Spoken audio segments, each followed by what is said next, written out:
नमस्कार, मैं राजेश भारद्वाज आप सभी का क्लैट प्रेप के ऑनलाइन प्लेटफॉर्म पर हार्दिक स्वागत करता हूं। Hello everyone, welcome to CLAT prep. आज है 8 जुलाई 2025। जैसा कि आप सभी को पता है, हम डेली न्यूज एनालिसिस करते हैं, फैक्चुअल एनालिसिस करते हैं और उसके साथ साथ 20 क्वेश्चंस की प्रैक्टिस भी करते हैं। तो चलिए उसी सीक्वेंस को कंटिन्यू करते हैं। आज कौन सा दिन है? तो आज है 8 जुलाई 2025। देखते हैं कौन कौन सी न्यूज हमारे एग्जाम के लिए इंपॉर्टेंट है। आप सभी ने अगर आज का द हिंदू न्यूज़पेपर देखा होगा या आपने जो भी न्यूज़पेपर पढ़ा होगा, उसमें कहीं ना कहीं म्यांमार से आई हुई इस कम्युनिटी के बारे में जरूर पढ़ा होगा, चिन पीपल। बेसिकली ये चिन पीपल क्या है? एक चिन कम्युनिटी है जो कि मेजरली कहाँ पर पाई जाती है? म्यांमार में। और ये लोग जो है ये माइग्रेट होकर कहाँ पर पहुंच चुके हैं? मिजोरम में। क्योंकि मिजोरम का मिजोरम जो है वो मैक्सिमम बाउंड्री किससे शेयर कर रहा है? आपके म्यांमार से। तो वहां से लोग माइग्रेट होकर भारत आ गए। जैसे आपने सुना होगा रोहिंग्या मुस्लिम्स है ना, ये सारे के सारे वहीं से भागे थे। क्योंकि वहां पर जो बुद्धिस्ट है म्यांमार में, उन लोगों के साथ बुद्धिस्ट वहां पे मेजोरिटी में, तो बुद्धिस्ट और वहां पे जो रोहिंग्या मुस्लिम्स है उनके बीच में कॉन्फ्लिक्ट शुरू हो गया। और जब उनके बीच में कॉन्फ्लिक्ट शुरू हो गया तो हुआ क्या कि वो लोग वहां से भागकर कहां पर आ गए? भारत पहुंच गए, है ना। वहां पर एक रीजन आपने पढ़ा भी होगा, रखाइन रीजन है ना। उस रखाइन रीजन से जैसे फॉर एग्जांपल यहाँ पर रखाइन है ना, यहाँ से वो लोग माइग्रेट होकर कहां पर पहुंच गए? भारत में। तो ऐसे वहां पर बहुत सारे एथनिक ग्रुप बने हुए। एथनिक ग्रुप क्या होते हैं? जैसे समझना, आप लोगों ने मणिपुर कॉन्फ्लिक्ट पढ़ा होगा, है ना। मणिपुर कॉन्फ्लिक्ट, जो मणिपुर है उसके अंदर आपको यह भी पता है कि उसके अंदर आपका प्रेसिडेंट रूल लगा हुआ है फिलहाल, ठीक है। इसमें प्रेसिडेंट रूल चल रहा है अभी। अब हुआ क्या इस मणिपुर में? आपने पढ़ा था, एक था कुकी और एक थी मेतई। ये दोनों कम्युनिटी आपस में लड़ पड़ी। तो ये जो कम्युनिटी का जो बीच में जो क्लैश हुआ, इसके पीछे भी वहां की जो रिजर्वेशन पॉलिसीज, वही सब रीजन था कि जो कुकीज हैं वो मानते हैं कि जो मेथई लोग हैं ये कहाँ से आए? बाहर से आए, और यहाँ पर आकर ये बहुत ज्यादा संख्या में हो चुके हैं। तो अब क्या होगा? इनको रिजर्वेशन देना पड़ेगा, तो कहीं हमारा रिजर्वेशन ना छीन जाए। तो इस चक्कर में दोनों लड़ पड़े, और लड़ने के बाद लगभग 2-3 साल हो चुके हैं और वहां पर भयंकर तरीके से दंगे फसाद हो रहे हैं। इवन वहां पर प्रेसिडेंट रूल चल रहा है। वो सारी बातें आप जानते हो पहले से, ठीक है। तो सिमिलरली जो आपकी चिन कम्युनिटी है, जो चिन ट्राइब है, ध्यान रखना, है ना, ये लोग कहां पर माइग्रेट कर चुके हैं? भारत में आ चुके हैं। और भारत में आने के बाद समझना, यहां पर लगभग कितने लोग हो चुके हैं? 4000 Chin people. A battle between two ethnic armed groups in the Myanmar has forced some 4000 Chin people. लगभग 4000 चिन पीपल जो हैं वो रिफ्यूजी आ गए कहां पर? बन के मिजोरम में। Officials in the Champhai district of the Mizoram said waves of the Myanmar nation also began crossing a border bridge at the Zokhawthar and the Tiau river. याद रखना, जो तायू रिवर है, तियाऊ रिवर, ये एक मेजर रिवर है जो दोनों के बीच में बाउंड्री लगाती है। तो आपसे एग्जाम में डायरेक्टली पूछ लेगा कि बताओ recently Tiau river was seen in the news, कहां पर फ्लो करती है? तो याद रखना ये म्यांमार में फ्लो करती है अलोंग विद द मिजोरम। कौन से स्टेट के साथ फ्लो करती है? तो अलोंग विद मिजोरम स्टेट के साथ ये फ्लो करती है, ठीक है। सिंपल सा याद रखना। कितना बाउंड्री लगाती है हमारे साथ? तो याद रखना जो तियाऊ रिवर है वो लगभग 510 किलोमीटर की बाउंड्री को सेपरेट करती है, यानी कि फ्रॉम किससे? म्यांमार और भारत के बीच में बाउंड्री बनाती है, ठीक है। सिमिलरली याद रखना, हमने एक एफएमआर भी किया था। एफएमआर क्या था? तो आपको याद होना चाहिए, ये मैंने कहा इंडिया, ठीक है, ये बीच में मैंने कहा बॉर्डर बना हुआ है, और इधर मैंने कहा क्या बना हुआ है? म्यांमार। और याद रखना Myanmar was once part of India. Myanmar Bharat का ही पार्ट था। Myanmar was separated in 1937 from India by British government, यानी कि जो ब्रिटिश सरकार थी उसने आपके म्यांमार को भारत से अलग कर दिया था। याद रखना आपका अफगानिस्तान था वो भी पहले भारत का हिस्सा था, ठीक है। उसको भी 1890s के अंदर क्या कर दिया गया था? सेपरेट कर दिया गया था। आपका जो पाकिस्तान था वो भी भारत का ही पार्ट था, आप जानते हो। 15 अगस्त को जब हम इंडिपेंडेंट हुए तो सेपरेट हो गया। आपका म्यांमार जो है वो भी भारत का पार्ट रह चुका है। बांग्लादेश भी पहले भारत का ही पार्ट था, क्योंकि वो ईस्ट पाकिस्तान से तो टूट के बना है। तो ये सारे के सारे रीजन क्या कहलाते थे? इंडिया कहलाते थे। यानी कि जो तुम अखंड भारत की बात करते हो वो इसी की बात की जाती है, ठीक है। तो सिंपल सा याद रखना। अब हुआ क्या? एफएमआर क्या? देखो, इसको हम कहते हैं फ्री, ठीक है। इसको क्या कहा जाता है? Free regime. क्या होता है फ्री रिजाइम? समझना, मैंने कहा कि मान लो यहां से कुछ लोग हैं जिनके रिश्तेदार रिलेटिव यहाँ पर रहते हैं, और यहाँ पर कुछ है जिनके रिलेटिव्स यहाँ पर रहते हैं। तो ये क्या कर सकते हैं, एक दूसरे के यहाँ पर क्या कर सकते हैं, विजिट कर सकते हैं, घूम सकते हैं। इनको एफएमआर के अंडर में याद रखना कितना अलाउ किया गया था, तो सिंपल याद रखना विद इन 16 किलोमीटर वो क्या कर सकते थे, क्रॉस बॉर्डर मूवमेंट कर सकते थे। लेकिन हुआ क्या, ये एफएमआर हमने अलाउ कब किया था, 2018 में ऑफिशियली हमने अलाउ कर दिया था। लेकिन होने क्या लगा कि जब इनको 16 किलोमीटर इधर जाने की परमिशन थी, इनको इधर आने की परमिशन थी, तो जो आपके चिन पीपल थे या जो आपके दूसरे मैथी लोग थे कहां पर आने लगे, भारत में आने लगे, और धीरे धीरे यहाँ पर क्या होने लगा, इलीगल एंट्री भारत में होने लग जाती है। और इसीलिए आपने पढ़ा होगा कि आगे चल के इलेक्शन कमीशन ऑफ इंडिया जो था, हालांकि उसने पहले ही 1997 और 1998 में कॉन्सेप्ट लेकर आया था, कौन सा, तो वो था आपका डी वोटर्स, डाउटफुल वोटर्स। जो डाउटफुल वोटर्स थे वो इसीलिए लाया गया था कि जो बाहर के लोग थे भारत आकर रह जाते थे। अभी एक टॉपिक और हम पढ़ेंगे, इसमें बिहार न्यूज में चल रहा है ना। हुआ क्या कि ये लोग जब यहाँ पर आ जाते थे तो याद रखना आधार कार्ड बनवा लेते थे। अब आप कहोगे सर आधार कार्ड तो बनवाना बहुत मुश्किल है, कोई मुश्किल नहीं है, आप कहीं भी आधार कार्ड बनवा सकते हो। आधार कार्ड ही जस्ट प्रूफ ऑफ एड्रेस, ये एड्रेस का प्रूफ होता था, लेकिन हमने हर जगह इसको लिंक कर दिया। आधार कार्ड है तो आप बैंक अकाउंट खुलवा लो, आधार कार्ड है, आपका वोटर आईडी कार्ड भी बना दे रहे थे लोग, है ना, वहां की सरकारें वोट पाने के चक्कर में। तो हुआ क्या, जो इलीगल वोटर्स थे, जो बाहर से आए थे, याद रखना आप किसी भी देश के नागरिक को अगर भारत में 182 डेज तक स्टे कर जाते हो, तुम्हारा आधार कार्ड बन जाता है, तुम एलिजिबल हो जाते हो। अब आपने आधार कार्ड बना दिया, उससे तुम्हारा वोटर कार्ड बन गया, उससे बैंक अकाउंट खुल गए। अब तुम कह रहे हो कि मैं तो यहीं का नागरिक हूं, जबकि तुम हो ही नहीं। तो ऐसे लोगों को किस में रखा जाता है, डाउटफुल वोटर्स की लिस्ट में रखा जाता है। तो ये कॉन्सेप्ट भी वहीं से कहीं ना कहीं से आया हुआ है, समझ गए। लेकिन अभी के लिए ध्यान रखना, चिन पीपल जो है, चिन कम्युनिटी कहां से आई है, म्यांमार से। लगभग 4000 के आसपास वो कहां पर पहुंच चुके हैं, मिजोरम में, जो कि वहां पर सिक्योरिटी का, सॉवरेनिटी का और जो आपके सेफ्टी के कंसर्न है उनके लिए अच्छी बात नहीं है। तो उनको या तो वापस भेजा जाए या उनके साथ कुछ भी किया जाए, वो सरकार अब देखेगी जब हम दोबारा से पढ़ लेंगे, ठीक है। तो सिंपल सा याद रखना। और ये ऐसा क्यों हुआ था, क्योंकि 2021 में म्यांमार में आप जानते हो मिलिट्री कूप हो गया था। कूप क्या होता है, सत्ता पलट होना, है ना। जैसे पाकिस्तान में आज तक किसी प्राइम मिनिस्टर ने 5 साल पूरे नहीं किए हैं, ऐसे वहां पर मिलिट्री का रूल आ जाता है और ये लोग जो थे वहां से भागकर भारत में रिफ्यूजी बन जाते हैं, ठीक है। तो सिंपल सा याद रखना। ऐसे अगर आपसे पूछे और कौन कौन से देश है हमारे बॉर्डर, अगर बॉर्डर स्टेट्स की बात हो रही है, तो सिंपल सा याद रखना, इंडिया जो है उसके जो नेबरिंग स्टेट है ना, कई बार ये क्वेश्चन आ जाता है कि कौन सा स्टेट नेबरिंग है कौन सा नहीं है। तो सिंपल से याद रखना, 7 स्टेट ऐसे हैं, 7 नेशन ऐसे हैं जो हमारे क्या है, नेबरिंग नेशन कहलाते हैं, पड़ोसी देश कहलाते हैं। जैसे फॉर एग्जाम्पल बांग्लादेश, ठीक है, चाइना, आपका पाकिस्तान, आपका नेपाल, आपका म्यांमार, आपका भूटान और आपका अफगानिस्तान। जो मैक्सिमम बाउंड्री शेयर करता है वो बांग्लादेश है, कितनी, 4096.7 किलोमीटर, ठीक है। उसके बाद लगभग चाइना कितनी करता है, 3488 किलोमीटर, ये भी ध्यान रखना है। पाकिस्तान कितनी करता है, लगभग 3227 किलोमीटर अप्रोक्सीमेटली। आपका नेपाल कितनी करता है, तो लगभग नेपाल कितनी बाउंड्री शेयर करता है हमारे साथ, 1751 किलोमीटर के आसपास। आपका म्यांमार कितनी करता है, तो 1643 किलोमीटर के आसपास बाउंड्री शेयर करता है।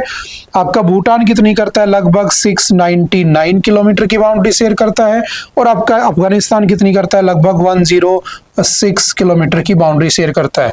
तो मिनिमम अफगानिस्तान करता है, मैक्सिमम बांग्लादेश करता है। अफगानिस्तान वाले बॉर्डर को क्या कहते हैं, तो उसे डुरंड लाइन कहा जाता है। क्या कहते हैं, Durand line separates India and Afghanistan. इनके बीच में कोई ऐसी बाउंड्री है नहीं। तो यहाँ पर पाकिस्तान के बीच में आपको पता है रेड क्लिफ लाइन, चाइना के बीच में कौन सी हमारी मैकमोहन लाइन और लाइन ऑफ एक्चुअल कंट्रोल। ये बेसिक सी बातें ध्यान रखना। चलते हैं थोड़ा सा आगे।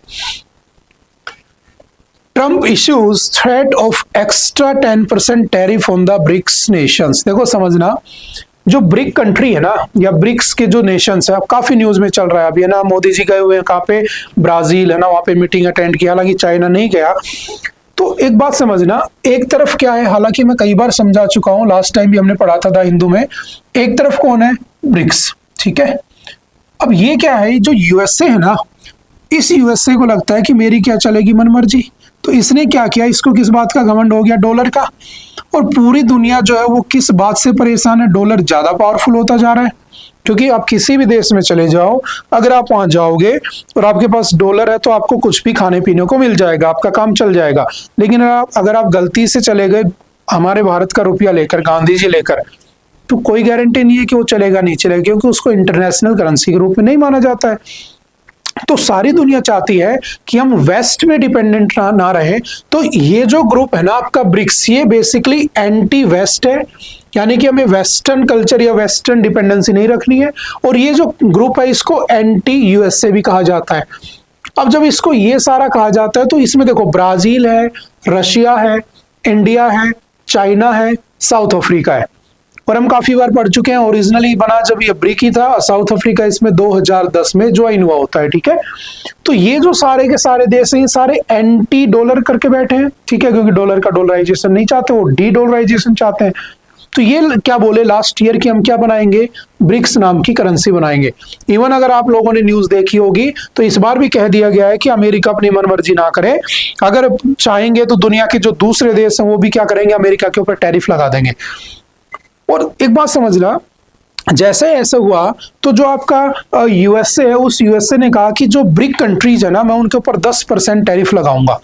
हालांकि उसने 90 डेज का टाइम दिया था, वो न्यूज हम पढ़ चुके हैं पहले, और उसका जो 90 डेज का टाइम था वो आज खत्म हो रहा है। आज है 8 जुलाई, 8 जुलाई को उसका 90 दिन का अल्टीमेटम खत्म हो चुका है। अब वो अपनी मर्जी से क्या करेगा, टैक्स लगाएगा, टैरिफ लगाएगा सब पे।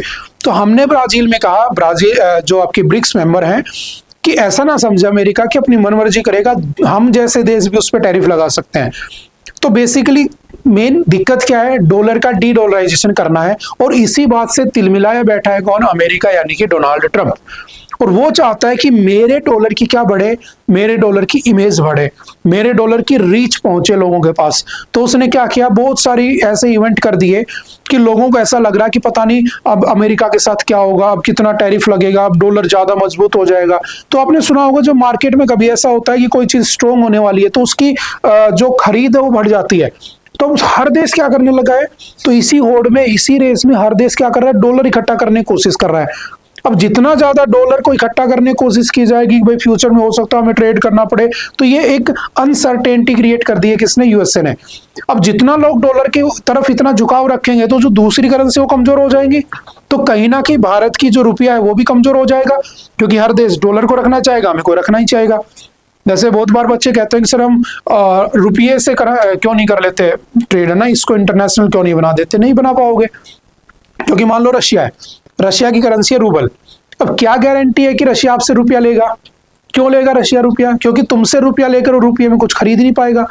लेकिन अगर वो डॉलर में खरीदता है तो डॉलर से किसी भी देश में कुछ भी खरीद सकता है, वो बाई कर सकता है, समझ गए। तो अगर हमें चाहिए कि हमें अमेरिका से पीछा छुड़वाना है, अगर हमें चाहिए कि हमें अमेरिका को यानी कि वेस्ट को पीछे छोड़ना है, तो एक ग्रुप बनाना होगा और उस ग्रुप का नाम है ब्रिक्स। इंडोनेशिया उसमें 10वां मेंबर जुड़ चुका है, बहुत सारे मेंबर्स हैं उसमें और जुड़ना चाहते हैं, जो एक एंटी यूएसए ग्रुप बन के बैठा है। इस बात से नाराज कौन है, यूएसए नाराज है, इसीलिए वो सब पे क्या इंपोज करता जा रहा है, टैक्स इंपोज करता जा रहा है, टैरिफ इंपोज करता जा रहा है। हालांकि उसने भारत को मौका दिया है अगस्त तक कि भारत चाहे तो अपनी साइड चूज कर सकता है, क्योंकि देखो मैंने कई बार आपको पढ़ाया है, एक तरफ है क्वाड, एक तरफ है ब्रिक्स। तो जो क्वाड है उसमें यूएसए भी है, ऑस्ट्रेलिया भी है, जापान भी है, इंडिया भी है। और ब्रिक्स में रशिया है, ब्राजील है, चाइना है, इंडिया भी है। तो इंडिया रशिया के साथ भी बैठा है, इंडिया यूएसए के साथ भी बैठा है, मतलब इंडिया बीच में है। तो यूएसए का कहना है, ट्रंप साहब का कहना है कि तुम्हें एक साइड चूज करनी होगी, या तो तुम प्रो यूएसए बन जाओ या तुम प्रो यूएसएसआर बन जाओ, यानी कि आपका रशिया बन जाओ। लेकिन इंडिया बीच में रहना चाहता है, इसका खामियाजा इंडिया को भुगतना पड़ेगा। और खामियाजा मतलब उसका क्या लॉस होगा, भारत को टैरिफ देना होगा, समझ गए। तो अभी क्या कहा गया है कि अगर तुम मेरे अगेंस्ट जाओगे तो मैं 10% लगा दूंगा, ठीक है, और बाकी जितना लगाऊंगा वो तो मेरी मर्जी है। जैसे आपके जापान ना, साउथ कोरिया, इनके ऊपर तो उसने 25% लगाई दिया है, आपने न्यूज़पेपर में पढ़ी है बात, समझ गए। तो वही बातें हैं, काफी टाइम से हम डिस्कस कर रहे हैं। इस बार ब्रिक्स की मीटिंग कहां पर हो रही थी, ब्राजील के अंदर, ठीक है, और वहीं पर ये सारी बातें कही जाती हैं। ये सारे मेंबर्स वो हैं जो ब्रिक्स के मेंबर हैं, याद रखना। Egypt, Ethiopia, Indonesia, Iran, Saudi Arab, China, ठीक है, इंडिया, रशिया, ये सारे ब्रिक कंट्रीज हैं। ये कंट्रीज वो है जो जुड़ना चाहते हैं, यानी कि उसके ऑब्जर्वर है, यानी कि Vietnam, Belarus, Bolivia, Cuba, Kazakhstan, Malaysia, Nigeria, ठीक है, थाईलैंड, युगांडा और उज्बेकिस्तान, ये उसमें आना चाहते हैं। जब आ जाएंगे तो हम उसको अपडेट करके पढ़ लेंगे, ठीक है। वही सब बातें लिखी हैं। इंडिया पे भी 10% लगाने की बातें कही जा रही है। मतलब एक ही किंग है आपका, वो है यूएसए। वो चाहता है ट्रंप, लेकिन हम उसे बादशाह नहीं रहने देंगे। जैसे आपने देखा होगा ना, अभी ट्रंप और एलोन मस्क के बीच में भी डिस्प्यूट चल रहा है ना। पहले जब उनके इलेक्शन का टाइम था तो बड़ी यारी दोस्ती थी दोनों के बीच में, है ना। इतना पैसा खर्च किया जा रहा था। जब उसको गोली मारने की कोशिश की गई थी ट्रंप को, याद है ना वो सीन, उसके कान के बगल से गोली निकल जाती है जब उसकी सपोर्ट में आता है आपका एलोन मस्क। लेकिन अभी क्या किया, उसकी पॉलिसी से खुश नहीं है तो उसने क्या किया, दोनों के बीच लड़ाई हो गई। और लड़ाई क्या हुई, दोनों के बीच में ऐसा डिस्प्यूट हो गया कि एलोन मस्क ने मस्क को ट्रंप साहब ने ये कह दिया कि तुम अपना बैग पैक करो और अफ्रीका लौट जाओ, क्योंकि जो मस्क है वो बेसिकली अफ्रीकन बोर्न है। अब मस्क ने क्या किया, उसने एक पार्टी अनाउंस कर दी। चलो इसी बात पे आपका पहला क्वेश्चन है, बताना कौन सी पार्टी मस्क ने अनाउंस की है कि वो एक नई पार्टी बनाने वाला है, ठीक है, जिसमें वो अगली बार फाइट करेगा इलेक्शन में, ठीक है। देखते हैं कौन बताता है, ठीक है। अच्छा, इस बार की जो ब्रिक्स थी, उस ब्रिक्स की थीम क्या है ये आप बताओगे, ठीक है। और इस बार की जो ब्रिक्स की जो यूथ एंटरप्रेन्योरशिप मीटिंग होने वाली है 2025, उसको होस्ट करने वाली कंट्री कौन सी है, देखते हैं कौन बता पाता है, ठीक है।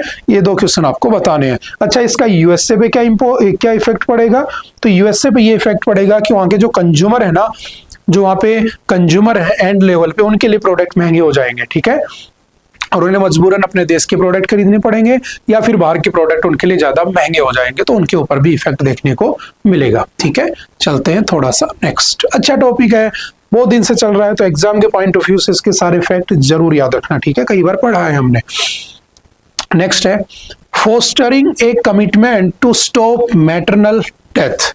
अब समझना, ये जो आर्टिकल है ना, ये जहां तक मुझे याद है इस साल में जनवरी से लेकर अब तक आई थिंक चौथी बार मैं पढ़ा रहा हूं, है ना। मतलब ये 4-5 बार तो डेफिनेटली आ ही चुका है जितना मुझे याद है।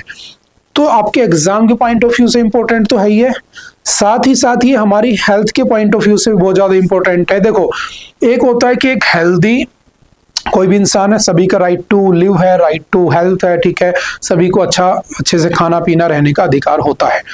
एक मैंने कहा प्रेग्नेंट वुमेन होती है, तो प्रेग्नेंट वुमेन को प्रेगनेंसी के दौरान बहुत सारे प्रॉब्लम्स को फेस करना पड़ता है, ठीक है। बहुत सारे उनके बॉडी में चेंजेस होते हैं, हार्मोनल चेंजेस होते हैं, बॉडी चेंज हो जाती है, ठीक है।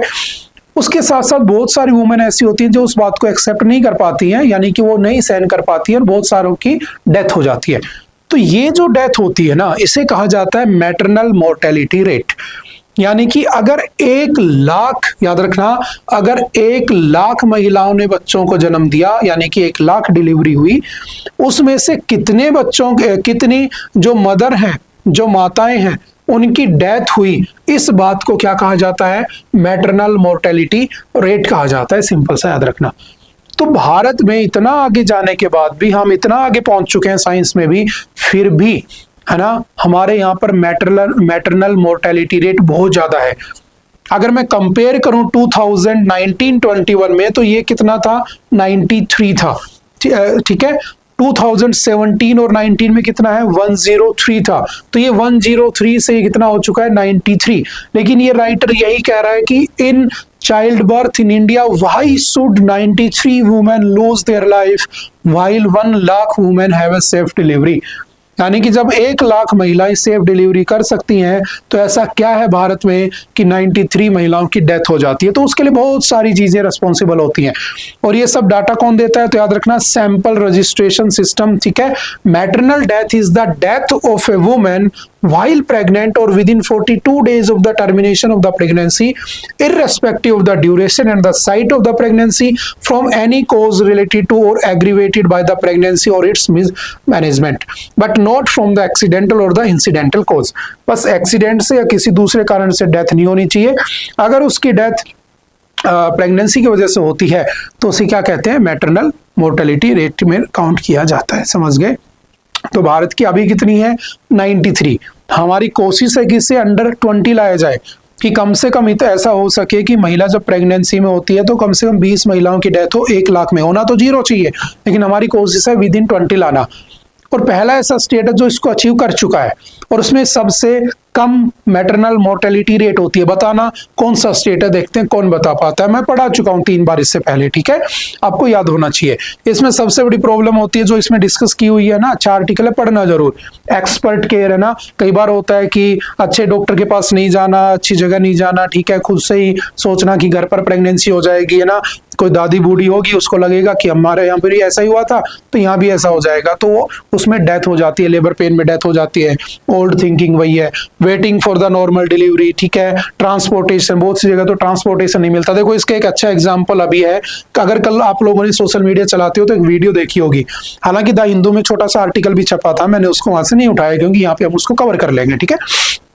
हुआ क्या है ना, बताना कौन से रेलवे स्टेशन की न्यूज है। एक रेलवे स्टेशन पे एक महिला को लेबर पेन स्टार्ट हो जाता है, तभी वहां से एक आर्मी के ऑफिसर गुजर रहे थे, ठीक है, और उस आर्मी के ऑफिसर ने देखा कि वो महिला डिलीवरी मतलब कि अभी बच्चा पैदा होने वाला है। वो क्या करते हैं, 3-4 महिलाओं इकट्ठी होती हैं, वो उसको कवर कर लेती हैं। वो जस्ट एक ब्लेड, ठीक है, और 1-2 इंस्ट्रूमेंट के साथ क्या करते हैं, उनकी डिलीवरी को सक्सेसफुली करा देते हैं। और बाद में उनको अवार्ड भी दिया गया, उनका इवन न्यूज़पेपर्स में नाम वगैरह भी छपा कि चलो अच्छी बात है, ह्यूमैनिटी अभी भी जिंदा है ना। लोग तो क्या करते हैं, कहीं पर कुछ बुरा हो रहा है वहां से सीधा निकल लेते हैं, लेकिन उन्होंने अच्छा काम किया। तो ये जो प्रॉब्लम है ना, ट्रांसपोर्टेशन का ना होना, है ना, ये सबसे बड़ी प्रॉब्लम है उनकी डेथ के अंदर, और ज्यादा ब्लीडिंग होना, ये भी उसमें रिस्पॉन्सिबल होता है। कौन सा आर्टिकल है डीपीएसपी का, अगर मैं पॉलिटी के पॉइंट ऑफ व्यू से बात करूं तो कौन सा आर्टिकल है डीपीएसपी का जो इस बात की गारंटी देता है या इस बात की को इंश्योर करता है कि स्टेट जो है वो प्रेग्नेंट वुमेन्स के लिए काम करेगा, ठीक है, उनके लिए ह्यूमन कंडीशंस बनाएगा। जैसे आपने पढ़ा होगा पोषण किट, है ना, पोषण किट बांटी जाती हैं, जो गरीब महिलाएं होती है, जो प्रेगनेंसी में होती है, तो उनको सरकार की तरफ से खाने की किट दी जाती है, जिसमें कैल्शियम या जितने भी मिनरल्स शरीर में चाहिए बच्चे के डेवलपमेंट के लिए वो उनको मिले, ताकि बच्चा हेल्दी पैदा हो और आगे चल के देश का निर्माण कर सके, देश का डेवलपमेंट कर सके। तो कौन सा आर्टिकल है वो, याद रखना, आर्टिकल 42 ऑफ इंडियन कॉन्स्टिट्यूशन। तो ये भी याद रखना, ठीक है। चलते हैं नेक्स्ट, पढ़ना जरूरी से, है ना। Rising seas, shifting lives and a test of the democratic values, समझना, ये भी बहुत अच्छा आर्टिकल है। इस आर्टिकल को इसने डेमोक्रेसी से टच कर दिया और आर्टिकल उठा लिया इसने एनवायरनमेंट का, और कुछ नहीं है। देखो होता क्या है, मैंने कहा कि ये मेरा क्या बना हुआ है, फॉर एग्जाम्पल इंडिया बना हुआ है। अब जब ये इंडिया बना हुआ है तो यहाँ पर कौन सा स्टेट है, गुजरात, ठीक है, गुजरात के बाद कौन सा है, महाराष्ट्र, फिर छोटा सा कौन सा है, गोवा, फिर कौन सा आता है, कर्नाटक, और कर्नाटक के बाद कौन सा आता है, केरल। तो 5 स्टेट मेरे कहां पर है, वेस्टर्न साइड है, जो किससे बाउंड्री शेयर करते हैं, अरेबियन से। ये क्या बना हुआ है आपका, अरेबियन सी, है ना, समझने की कोशिश करना, ये है अरेबियन सी। इधर क्या है आपका, बे ऑफ बंगाल, ठीक है, बैंक ऑफ बड़ौदा नहीं है, बे ऑफ बंगाल, ठीक है। यहां पर कौन सा स्टेट है, वेस्ट बंगाल। यहां पर कौन सा स्टेट है, उड़ीसा। यहां पर कौन सा स्टेट है आपका, आंध्र प्रदेश, और ये कौन सा है, तमिलनाडु। ये सारे किससे बाउंड्री शेयर करते हैं, सी से बाउंड्री शेयर करते हैं। These states are known as coastal state. तो there are how many coastal states are there in India, तो याद रखना 9 स्टेट क्या होते हैं, कोस्टल स्टेट होते हैं, ठीक है। बाकी सारे स्टेट किसी ना किसी से बाउंड्री लगा रहे होंगे, किसी ना किसी देश से। कुछ हमारे यहाँ पर लैंड लॉक्ड स्टेट भी होते हैं। लैंड लॉक्ड स्टेट वो होता है जो ना किसी पानी से बाउंड्री लगाता है, ठीक है, सी बाउंड्री, ना वो क्या करता है, किसी दूसरे देश के साथ बाउंड्री लगाता है। हम उसे क्या कहते हैं, लैंड लॉक्ड स्टेट कहते हैं। ऐसे 5 स्टेट है, मुझे बताना कौन कौन से हैं, हमने ज्योग्राफी में पढ़ा हुआ है उसे, ठीक है। देखते हैं कौन बताता है, 5 स्टेट्स दैट आर लैंडलॉक, ठीक है, ना किसी देश से बाउंड्री लगाते हैं, ना वो किसी पानी से बाउंड्री लगाते हैं, ठीक है। अब समझना ये न्यूज में क्या बात कर रहा है, आपने पढ़ा होगा कि क्लाइमेट चेंज हो रहा है, काफी बार पढ़ा है मैंने, और क्लाइमेट चेंज होने से क्या हो रहा है, ग्लोबल वार्मिंग की वजह से ये सब हो रहा है। और जब ग्लोबल टेम्परेचर बढ़ेगा तो ग्लोबल टेम्परेचर 1.5 डिग्री को क्रॉस कर चुका है, तो हो क्या रहा है, बेसिकली ग्लेशियर्स पिघल रहे हैं, हमने पढ़ा है काफी बार। और जब ग्लेशियर्स पिघल रहे हैं, जब वो मेल्ट हो रहे हैं, तो हो क्या रहा है, बेसिकली उनके मेल्ट होने से जो आपका सी लेवल है वो क्या हो रहा है, राइज कर रहा है, क्योंकि बर्फ पिघलेगी तो समुद्र का पानी ऊपर होगा। जो ऊपर होगा तो आपने पढ़ा होगा जापान के जो एयरपोर्ट वगैरह वो सारे डूबने वाले हैं, ठीक है, काफी बार न्यूज में आता रहता है। तो इससे क्या हो रहा है, जब सी लेवल राइज होगा तो ये जो कोस्टल स्टेट बने हुए ये क्या हो जाएंगे, डूब जाएंगे। तो इन सारे कोस्टल स्टेट की तो लाइवलीहुड इस पे डिपेंड करती है, किस पे, समुद्र पे। यहीं से मछली बेच के, यहीं से पोर्ट वगैरह से काम करके वो अपना गुजारा करते हैं। तो मैक्सिमम लाइफ यहाँ डिपेंडेंट है, और ये तुम कह रहे हो कि ये तो डूब जाएगा। तो फिर यहाँ पे लोगों का क्या होगा। तो हमारे स्टेट्स को, हमारी डेमोक्रेसी जो है उसको क्या करना चाहिए, क्या क्या रूल्स बनाने चाहिए, क्या हमारे यहाँ पर डिजास्टर मैनेजमेंट को तैयार रहना चाहिए हमेशा, क्योंकि कभी भी कोई भी डिजास्टर आ सकता है। डिजास्टर बोले तो अर्थक्वेक आ गया, और पानी में अर्थक्वेक आ गया और लहरें उठ गई, उसे सुनामी कह देते हो। जैसे सुमात्रा आइलैंड के ऊपर आई थी ना, 3 लाख लोग मारे गए थे एक दिन में 2004 के अंदर, दिसंबर के महीने में। उसके बाद हमने कुछ डिजास्टर मैनेजमेंट एक्ट बनाया, डिजास्टर मैनेजमेंट फोर्स बनाई, हमने तैयार किया ना, पढ़ा है हमने काफी बार। सिमिलरली हमें क्या करने की जरूरत है, क्या क्या स्टेप्स उठाने चाहिए, बस वही इसमें डिस्कस किया और कुछ भी नहीं है। तो डिजास्टर मैनेजमेंट एक्ट कब आया था, 2005 में, वही सुनामी वाले के बाद। और याद रखना एनवायरमेंटल प्रोटेक्शन एक्ट, इसके अंडर भी क्या क्या किया जा सकता है उसका ध्यान रखना होगा, क्योंकि इसमें मैरीन लाइफ भी है, उसके साथ साथ जो आपकी कोस्टल लाइफ है वो भी पूरी इससे जुड़ी हुई है। बहुत सारे प्रोग्राम है, जैसे सागरमाला प्रोग्राम है, ठीक है, आपने पढ़ा होगा मिस्टी स्कीम है ना, मिस्टी स्कीम, जिसमें मैंग्रोव्स को यहां से उठाकर, आपने पढ़ा होगा, यहां से गंगा और यहां से ब्रह्मपुत्रा, और जहां गंगा ब्रह्मपुत्रा मिलती है वहां बनता है सुंदरबन का डेल्टा। और जो सुंदरबन का डेल्टा होता है, उस सुंदरबन के डेल्टा में क्या पाया जाता है, सुंदरी नाम का पेड़, जो दिखने में बड़ा सुंदर होता है, तो उसे सुंदरी कह देते हैं, उसे इंग्लिश में मैंग्रोव्स कहा जाता है। तो मैंग्रोव जो है, बेसिकली मैंग्रोव, इसकी खासियत क्या होती है, इसमें सी फूड अच्छा हो सकता है, क्योंकि यहाँ पे मछलियां वगैरह ट्रैप हो जाती है। तो हमने एक स्कीम लॉन्च की थी कि पूरी कोस्टल लाइन पर क्या लगा दें, मैंग्रोव लगा दे। तो क्या उस स्कीम पे क्या इफेक्ट पड़ेगा। एक स्कीम आपने पढ़ी होगी, प्रधानमंत्री मत्स्य संपदा योजना, ठीक है, कि प्रधानमंत्री मत्स्य संपदा योजना 2020 में आई थी, जिसमें लगभग उस समय 20,000 करोड़ रुपए खर्च किए गए थे, जिसका पर्पज ये था कि हमें क्या करना है, फिश प्रोडक्शन को बढ़ाना है, क्योंकि फिश प्रोडक्शन में पहले नंबर पे चाइना है, हमें उसे क्रॉस करना। तो इन सब पे क्या इफेक्ट पड़ेगा, पॉलिसीज पे क्या इफेक्ट पड़ेगा, और सरकार को क्या करना चाहिए, वही सब बातें डिस्कस की हुई है। और ये सारे पॉइंट में पहले पढ़ा चुका हूं, कभी ना कभी हमने पढ़ा है। देखो ये जो आपका बॉर्डर बना हुआ है ना, याद रखना कई बार ये क्वेश्चन आ जाता है। अभी तो मैंने आपसे कहा था कोस्टल स्टेट, तो आपने सभी ने याद कर लिया था कि सर ये कोस्टल स्टेट होते हैं हमारे, ठीक है। अब देखो जो गुजरात वाला रीजन है ना, तो इस वाले रीजन को कच्छ कहा जाता है, इस वाले रीजन को क्या कहते हैं, काठियावाड़ कहते हैं। और गुजरात से लेकर जो आपका कर्नाटक वाला कोस्ट होता है, याद रखना, the coastal line from Gujarat to Karnataka is known as Konkan coast, इसे कोंकण कोस्ट कहा जाता है, कोंकण तट कह देते हैं, ठीक है। और यहां से कर्नाटक से केरल वाले को मालाबार कोस्ट कहा जाता है। जो आपका ये वाला रीजन है नीचे, ठीक है, इसको केप कोमोरिन कह देते हैं, ठीक है। और यहां से लेकर आंध्र प्रदेश तक, यानी कि तमिलनाडु और आंध्र प्रदेश वाला रीजन कोरोमंडल कोस्ट कहलाता है। याद रखना, फैक्चुअल डाटा है, 1 लाइनर में लिख लेना आ सकते हैं। इसे कोरोमंडल कोस्ट कहते हैं, इसे मालाबार, इसे कोंकण। और यहां से लेकर आंध्र प्रदेश से लेकर आपका जो आपका उड़ीसा वाला, इसे नॉर्दर्न सरकार्स कह देते हैं, ठीक है, सिरकार्स बोल देते हैं, ठीक है। और इसी को उत्कल प्लेन भी कह देते हैं। तो सिंपल सी ज्योग्राफी भी आपको पता होनी चाहिए, ठीक है। चलते हैं नेक्स्ट।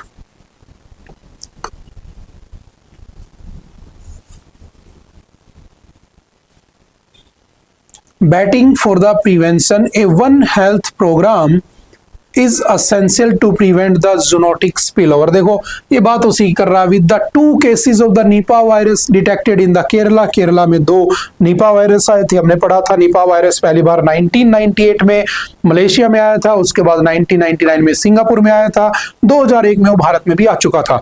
और अभी जो निपा वायरस है उसका आउटब्रेक हो चुका है, कहाँ पे, केरला के अंदर। वो टाइम टू टाइम पे वहां पे आता रहता है। किसकी वजह से होता है, वो फ्रूट बैट की वजह से होता है। जिस फ्रूट बैट को हम क्या कहते हैं, तो उसे फ्लाइंग फॉक्स भी कहा जाता है। याद रखना, वो जो फ्रूट बैट होता है उसे हम क्या कहते हैं, फ्लाइंग फॉक्स भी कहते हैं, ठीक है, एफ फॉक्स के नाम से जाना जाता है।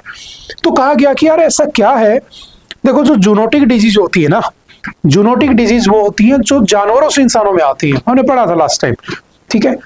अब कहा गया कि अगर जानवरों से इंसानों में आ रही है तो इतना एफर्ट इंसानों की सेहत पे किया जा रहा है, उतना ही एफर्ट जानवरों की सेहत पे कर दो, और उतना ही एफर्ट किस पे कर दो, पेड़ पौधों की सेहत पे कर दो। तो इसे कहा गया वन हेल्थ, यानी कि इंसान, पेड़ पौधे और जानवर, तीनों की हेल्थ जो है वो अच्छी होनी चाहिए, उसके लिए एक प्रोग्राम चलाया गया, वन हेल्थ प्रोग्राम। तो समझना, the world health organisation WHO, आप जानते हो कब बना था WHO? 7 अप्रैल 1948 को बना था, और इसका हेडक्वार्टर जिनेवा स्विट्जरलैंड में बना हुआ है। One health initiative is a collaborative multidisciplinary approach that recognizes the interconnectedness of the human, animal and environmental health। वही बात कर रहा है जो अभी हमने बातें की। It aims to optimize the health outcomes and address challenges across these sectors by promoting communication, collaboration and the coordinated action. This initiative is crucial for preventing and responding to emerging health threats like pandemics। ठीक है, जो pandemics वगैरह आते हैं उनको कम करने में काम देगा।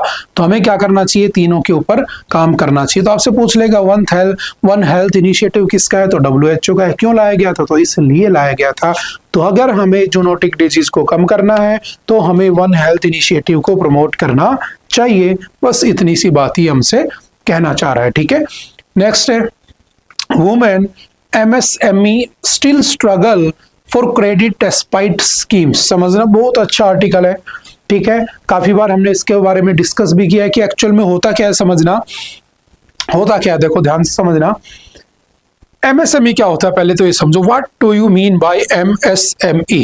तो MSME का मतलब होता है माइक्रो स्मॉल मीडियम एंटरप्राइजेस। और जो माइक्रो स्मॉल मीडियम एंटरप्राइजेस होते हैं बेसिकली वो छोटी छोटी कंपनियां हैं जिनका हमारी जीडीपी में लगभग लास्ट ईयर 2024 में, लास्ट ईयर इनका हमारी जीडीपी में ऑलमोस्ट 30% क्या था, पूरा इनका रोल होता है, इनका एडिशन होता है। और इस बार हमारी सरकार चाहती है कि ये जो MSME है, इस माइक्रो स्मॉल मीडियम एंटरप्राइजेस का जो पूरा का पूरा रोल है वो लगभग 35% यहाँ से जीडीपी में पैसा आना चाहिए, तो हमारी जीडीपी भी ग्रो कर जाएगी। तो इसके लिए हमें किसे प्रमोट करना चाहिए? तो सीधी सी बात है, हमें किसे प्रमोट करना चाहिए? तो हमें प्रमोट करना चाहिए किसको? MSME को। अब मैं MSME को कैसे प्रमोट कर सकता हूं? तो समझना MSME होती क्या है पहले। जैसे मान लो फॉर एग्जांपल आपके पास कुछ भी मान लो, जैसे मैंने ये शर्ट पहनी हुई है, ठीक है।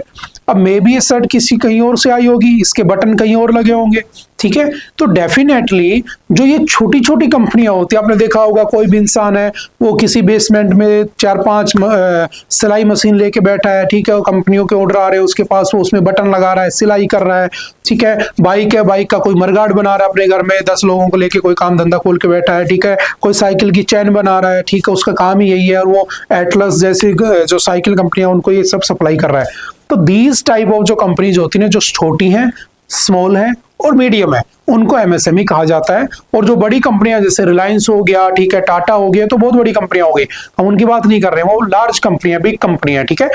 तो इन कंपनियों के अंदर इनका रोल क्या समझ गए, हमारी जीडीपी में 30% के आसपास कहां से पैसा आता है, MSME का कॉन्ट्रीब्यूशन रहता है। अब इनको प्रमोट भी सरकार ही करती है। ध्यान रखना, आपने एक आर्टिकल पढ़ा होगा, article 43 of DPSP, directive principle of the state policy, यानी कि स्टेट जब भी कोई पॉलिसी बनाएगा इन प्रिंसिपल्स को ध्यान में रखेगा। और आप जानते हो आर्टिकल 38 कहता है कि these DPSPs are not forcible by any court of law. Forcible तो है, नहीं करे तो करे, ना करे तो ना करे। तो इसी DPSP के एक आर्टिकल है 43 जो कहता है state will provide living wage to every citizen. हर नागरिक को क्या देगा, स्टेट लिविंग वेज प्रोवाइड कराएगा। और लिविंग वेज का मतलब क्या होता है, जिंदा रहने लायक पैसा। अब जिंदा रहने लायक पैसा जो होता है वो आजकल बदल चुका है, क्योंकि शहरों में ज्यादा पैसा चाहिए, गांव में कम चाहिए। अगर मैं गांव में रहता हूं तो 5-2 हजार में खर्चा चला लूंगा महीने का। अगर मैं जयपुर जैसे शहर में रहता हूं तो 10,000 चाहिए। बॉम्बे जैसे शहर में रहता हूं तो एटलीस्ट 20,000 रुपए चाहिए। तो ये क्या हो गया, स्टैंडर्ड ऑफ लिविंग पर डिपेंड कर गया।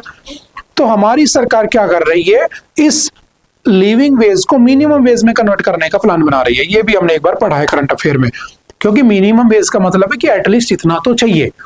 इसी के अंदर आपने पढ़ा होगा स्टेट्स क्या करते हैं, नरेगा, आपने पढ़ा होगा national rural guarantee employment act, ठीक है, एम्प्लॉयमेंट गारंटी एक्ट नरेगा 2005 में आया था, जो किस बात की गारंटी देता है, काम की गारंटी देता है, किसे, रूरल इलाकों में, ना कि शहर में। शहर में करने वाला राजस्थान पहला था, ठीक है। अब फॉर एग्जाम्पल इसी के अंदर आता है इसका आर्टिकल 43 का ए, जो मैं बात कर रहा हूं किसकी, एमएसएमईज की, यानी कि state will promote industries. State किसे प्रमोट करेगा, इंडस्ट्रीज को। और कैसी इंडस्ट्रीज को, माइक्रो स्मॉल मीडियम जो आपकी इंडस्ट्रीज है, एंटरप्राइजेज है, उनको प्रमोट करेगा। अब देखो गांव में क्या होता है कि आपके पास काम धंधा नहीं है, तो आप सुबह सुबह टिफिन उठा के नहीं जा सकते हो काम पे, क्योंकि फैक्ट्री नहीं है। तो आप वहां पर क्या लाया गया, नरेगा लाया गया कि जो अनस्किल्ड वर्कर है वो क्या करे, खड्डा खोदे, हम उसको पैसा देंगे गारंटी से। शहर का आदमी क्या करता है, उठा के चल देता है टिफिन। अब एक बात समझना, आपने देखा होगा, जैसे मैं अभी जयपुर में हूँ, तो जयपुर में इधर सीतापुरा इंडस्ट्रियल एरिया है, इधर जयपुर में मानसरोवर इंडस्ट्रियल एरिया है, उधर विश्वकर्मा इंडस्ट्रियल एरिया है। तो ये इसलिए सेटअप करवाए जाते हैं स्टेट के द्वारा, ताकि लोगों का क्या हो, एम्प्लॉयमेंट बढ़े, लोगों को लिविंग वेज मिले। समझ में आ रही बात। तो लिविंग वेज कौन से आर्टिकल में हो गया, 43 के ए में। कौन सा, एमएसएमईज और स्मॉल इंडस्ट्रीज। ठीक है। एक होता है आर्टिकल 43 का बी, इसमें यह होता है कि स्टेट किसको प्रमोट करेगा, कोऑपरेटिव सोसाइटीज को। अब कोऑपरेटिव सोसाइटीज क्या होती है समझना, जैसे मान लो फॉर एग्जांपल कि आप यहां पर रह रहे हो 100 लोग, और 20 लोग अल्ट्रा रिच हैं, 80 लोग अल्ट्रा पुअर हैं। और जो अल्ट्रा पुअर लोग हैं वो कुछ नहीं कर रहे हैं और उनको पैसा चाहिए।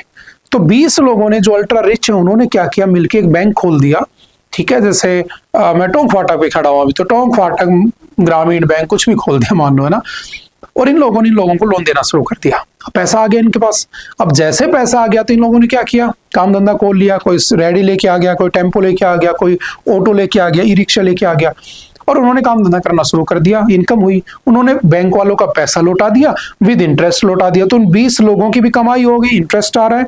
उन 80 लोगों को भी काम धंधा मिल गया, क्योंकि उनको लोन इजीली अवेलेबल हो गया। तो दीज टाइप्स ऑफ सिस्टम है ना, ये जो सिस्टम होता है इसे कोऑपरेटिव सोसाइटी कहते हैं। जैसे अमूल है ना, हमने सुना होगा, वो भी कोऑपरेटिव सोसाइटी का पार्ट है, समझ गए।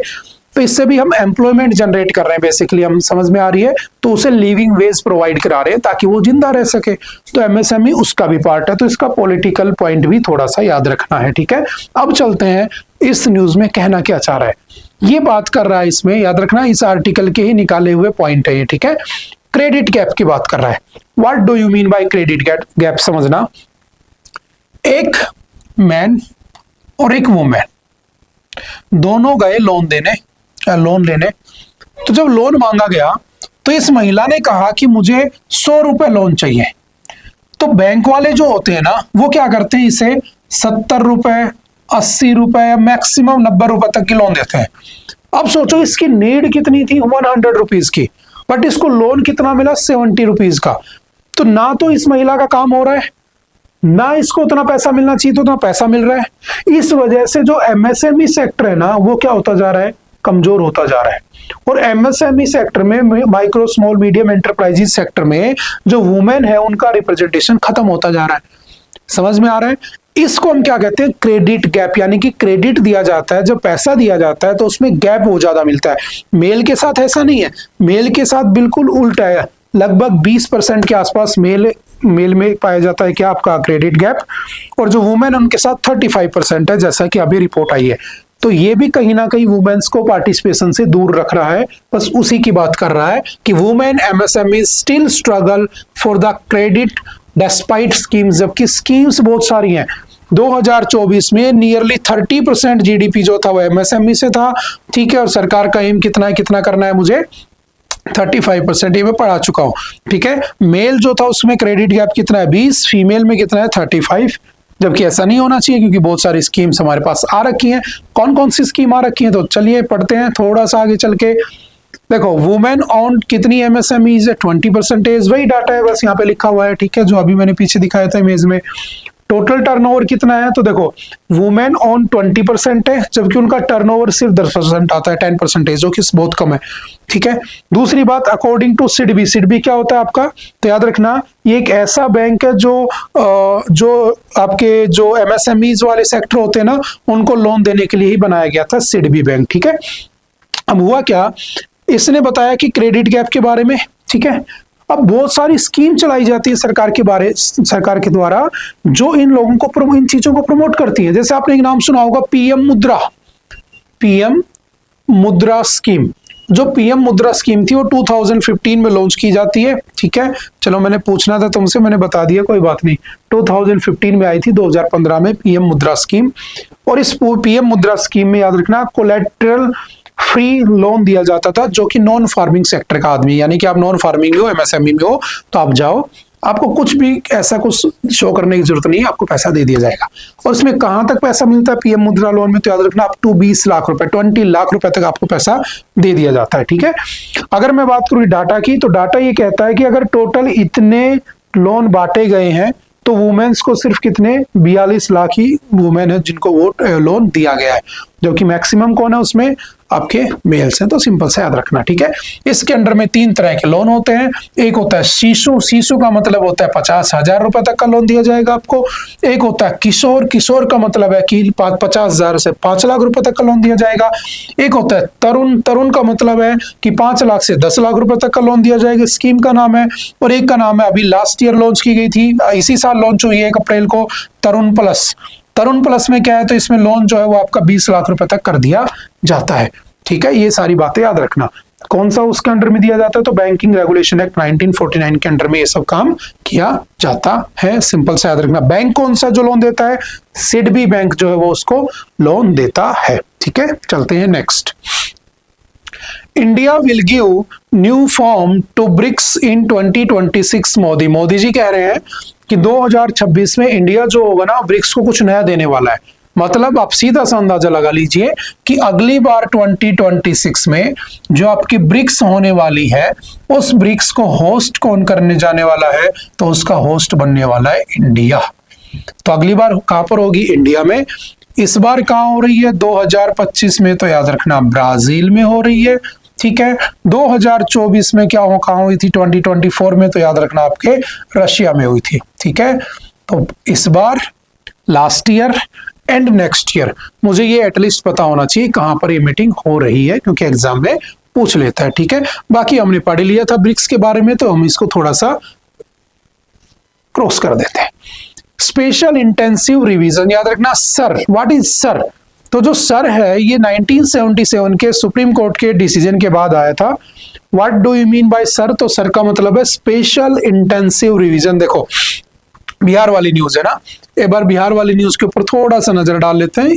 ये वाली है keep it single, sorry simple. देखो है क्या समझना, देखो अभी बिहार में इलेक्शन है, ठीक है। कौन करवाता है election, election commission of India, हमने काफी बार पढ़ा है। आर्टिकल कौन सा है, 324 है। कितने मेंबर बॉडी है, 3 मेंबर बॉडी है। इसका चीफ इलेक्शन कमिश्नर कौन है, तो आपको पता होगा ज्ञानेश कुमार है। 2 इसके इलेक्शन कमिश्नर है, एक विवेक जोशी, दूसरा है सुखबीर सिंह संधू, काफी बार हमने पढ़ा है। और ये अभी अपॉइंट किए गए आपके ज्ञानेश कुमार, ठीक है। तो जब बिहार में इलेक्शन हो रहा है तो जस्ट 2-3 महीने बचे हैं, और बिहार में इलेक्शन कमीशन ने कह दिया कि हम उन लोगों को वोटर नहीं मानेंगे जिन लोगों के पास ये पर्टिकुलर डॉक्यूमेंट नहीं है, और 11 डॉक्यूमेंट बता दिए गए, इनमें से कोई भी डॉक्यूमेंट ले आओ। अब एक बात समझना, कौन होता है वोटर, किसकी बात कर रहे हो आप, तो याद रखना वोटर वो होता है जो लगभग 18 प्लस एज का है, ठीक है। पहले ये कितना होता था, 21 ईयर के वोटर की उसके मेंबर की वोटर एलिजिबल माना जाता था, कहने का मतलब ये है। लेकिन इसको 21 से 18 कब किया गया, तो ये भी याद रखना बाय 61st कॉन्स्टिट्यूशनल अमेंडमेंट 1989 क्या किया गया था, जो आपका यूनिवर्सल अडल्ट फ्रेंचाइजी है उसको क्या कर दिया गया था, 21 साल से 18 साल कर दिया गया था। यानी कि 18 साल से ऊपर कोई भी भारत में है, चाहे वो उसकी कास्ट, रिलीजन, उन सबको नहीं देखा जाएगा, ठीक है, ना उसके जेंडर को देखा जाएगा, वो क्या कर सकता है, वोट दे सकता है, जो 18 प्लस है।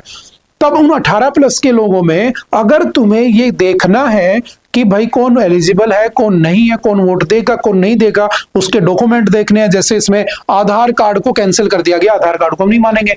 राशन कार्ड को कैंसिल कर दिया गया, राशन कार्ड को नहीं मानेंगे। बर्थ सर्टिफिकेट होनी चाहिए, ठीक है, पासपोर्ट होना चाहिए, या कोई ऐसा डॉक्यूमेंट होना चाहिए जो वैलिड हो, जो इलेक्शन कमीशन ऑफ इंडिया की तरफ से वैलिड हो, वो दिखा दो। अगर दिखा दोगे तो आपको एलिजिबल कर दिया जाएगा।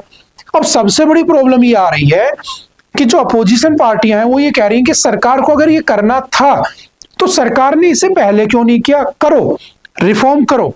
इलेक्शन कमीशन ऑफ इंडिया में रिफॉर्म होने चाहिए।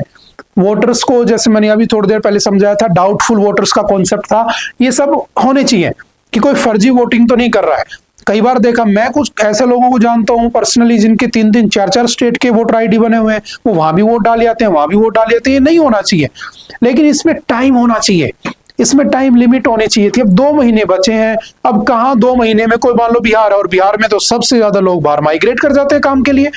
अब बिहार का आदमी कर्नाटक में मजदूरी करता है बेचारा, वो एक बार जाए, डॉक्यूमेंट दोबारा सही करके लाए, उसका बच्चा यहीं पैदा हुआ था, वो 20-15 साल से यहीं रह रहा है, ठीक है, उसके पास इतना गरीब आदमी है, मजदूरी करता है, भट्टे में काम करता है ईंट के, कहां से डॉक्यूमेंट बनाएगा? नहीं बना पाएगा। अब वो बिहार जाए, अपने वहां की सिटीजनशिप को प्रूफ करे, फिर वापस आए, फिर यहाँ पर काम धंधा करे, फिर जाए, फिर वोट दे और फिर वापस आए। इतना तो पैसा ही नहीं है उसके पास। तो अगर तुम्हें ये करना था तो तुम्हें कम से कम साल भर का 6 महीने का टाइम लेके करना चाहिए था। इलेक्शन सर पे है, तुम्हें ये नहीं करना चाहिए। तो ये जो रिफॉर्म्स होते हैं ना, ये रिफॉर्म्स एक प्रॉपर मैनर में, एक प्रॉपर टाइम उसके साथ, डायमेंशंस के साथ होने चाहिए। ये कौन कहता है? सर कहता है। सर बोले तो क्या है? तो अभी जस्ट हमने पढ़ा था SIR, स्पेशल इंटेंसिव रिवीजन। अगर आपको करने हैं तो आपको एटलीस्ट कुछ टाइम उसमें देना होगा। ये 1977 के वर्डिक्ट में ही उस समय की बातें हैं। उस समय जो आपके MS गिल थे versus chief election commissioner of India, ठीक है, उनका ये केस था जिसके अंदर सुप्रीम कोर्ट ने 1977 में ये जजमेंट दिया होता है। आई थिंक आप समझ गए होंगे क्या है सर, SIR, और क्या आपके वहां की न्यूज चल रही है, ठीक है। इसमें बेसिकली ये कह दिया, एवरी वोटर को ये ट्रीट किया जाएगा as non citizen unless proven. अगर वो प्रूव नहीं कर पाता है तो सिटीजन ही नहीं है बिहार का। कहने का मतलब ये है, समझ गए? तो करो, लेकिन टाइम से करना चाहिए था, बस ये प्रॉब्लम है। तो अपोजिशन वालों का कहना है कि सरकार ये क्यों कर रही है? सरकार इसलिए कर रही है कि बहुत सारे लोगों को वोटर लिस्ट से बाहर कर देगी, ठीक है। अब जो वोटर लिस्ट में आना चाहिए था, जो वहां पर है वही बाहर हो जाएगा। तो बड़ी सिचुएशन वहां पर ऐसी ही चल रही है, ठीक है। देखते हैं अभी आगे क्या होता है। अभी तो 2 महीने हैं हमारे पास। Next, ISRO chief official speak to astronaut Shubhanshu Shukla. I think Shubhanshu Shukla आज के दिन भारत का कोई ऐसा आदमी नहीं होगा जो अवेयर नहीं होगा। वो हमारे इंडिया को रिप्रेजेंट कर रहे हैं कहाँ पे? स्पेस में, इंटरनेशनल स्पेस स्टेशन में, ठीक है। 4 लोगों के साथ गए थे, एक्सियोम 4 नाम के मिशन में गए थे। 14 डेज बाद वो वापस आने वाले हैं, ठीक है। जब वो वापस आ जाएंगे तो इंडिया गगनयान लॉन्च करेगा। गगनयान में वो क्या रहेंगे? ग्रुप लीडर रहेंगे और अपने एक्सपीरियंस का वहां पर यूज करेंगे। ये सारी बातें आप सभी जानते हैं, ठीक है। तो अभी क्या हुआ, जस्ट एक न्यूज है कि जो आपके इसरो के चेयरमैन है, उन्होंने किससे बात की? आपके शुभांशु शुक्ला से। और किस तरीके से बात की? तो याद रखना, बात करने का जो तरीका है वो क्या है आपका? तो हम radio. What is ham radio? तो याद रखना, it is also called as amateur radio, से amateur radio भी कहा जाता है। is a non-commercial private communication service operated by the licensed individuals using specific radio frequencies, ठीक है। और ये सिर्फ आपके कब काम की जाती है? जब आप लॉन्ग डिस्टेंस पे हो, ठीक है, कॉन्टिनेंट्स पे या स्पेस में हो, ठीक है। इसको कौन ऑपरेट करता है? तो wireless planning and the coordination wing जो है आपकी, कौन सी मिनिस्ट्री के अंडर आता है? Ministry of telecommunication. तो मिनिस्ट्री ऑफ कम्युनिकेशन का जो wireless planning and coordination wing है उसके अंडर ये काम करता है। इमरजेंसी कम्युनिकेशन में काम आता है, जैसे अर्थक्वेक आ गए, सुनामी आ गई, तो उस माहौल में ये चीजें यूज की जाती हैं। लगभग 3 मिलियन जो इसके यूजर हैं वो दुनिया भर में पाए जाते हैं, ठीक है। इंडियन वायरलेस टेलीग्राफ रूल्स 1978 के अंडर में इंडिया इसका यूज करता है। जैसे अर्थक्वेक आ गया, सुनामी आ गई, ठीक है, कोई भी इमरजेंसी का केस हो गया, तो उस केस में क्या होता है? इसका यूज किया जाता है, ठीक है। तो उसके थ्रू उनसे बात की। तो वन लाइनर क्वेश्चन है, काफी दिन से न्यूज में चल रहा है, तो आपको वन लाइनर के पॉइंट ऑफ व्यू से इसको याद रखना है। चलते हैं नेक्स्ट। ओके, आई थिंक आज के लिए इतना ही था। आई होप कि आपको बातें समझ में आई होंगी। फिर भी अगर किसी तरह का कोई डाउट रहता है तो आप आकर मिल सकते हैं, पूछ सकते हैं। ओके, बाय बाय, मिलते हैं दोबारा से। Thank you, have a nice day.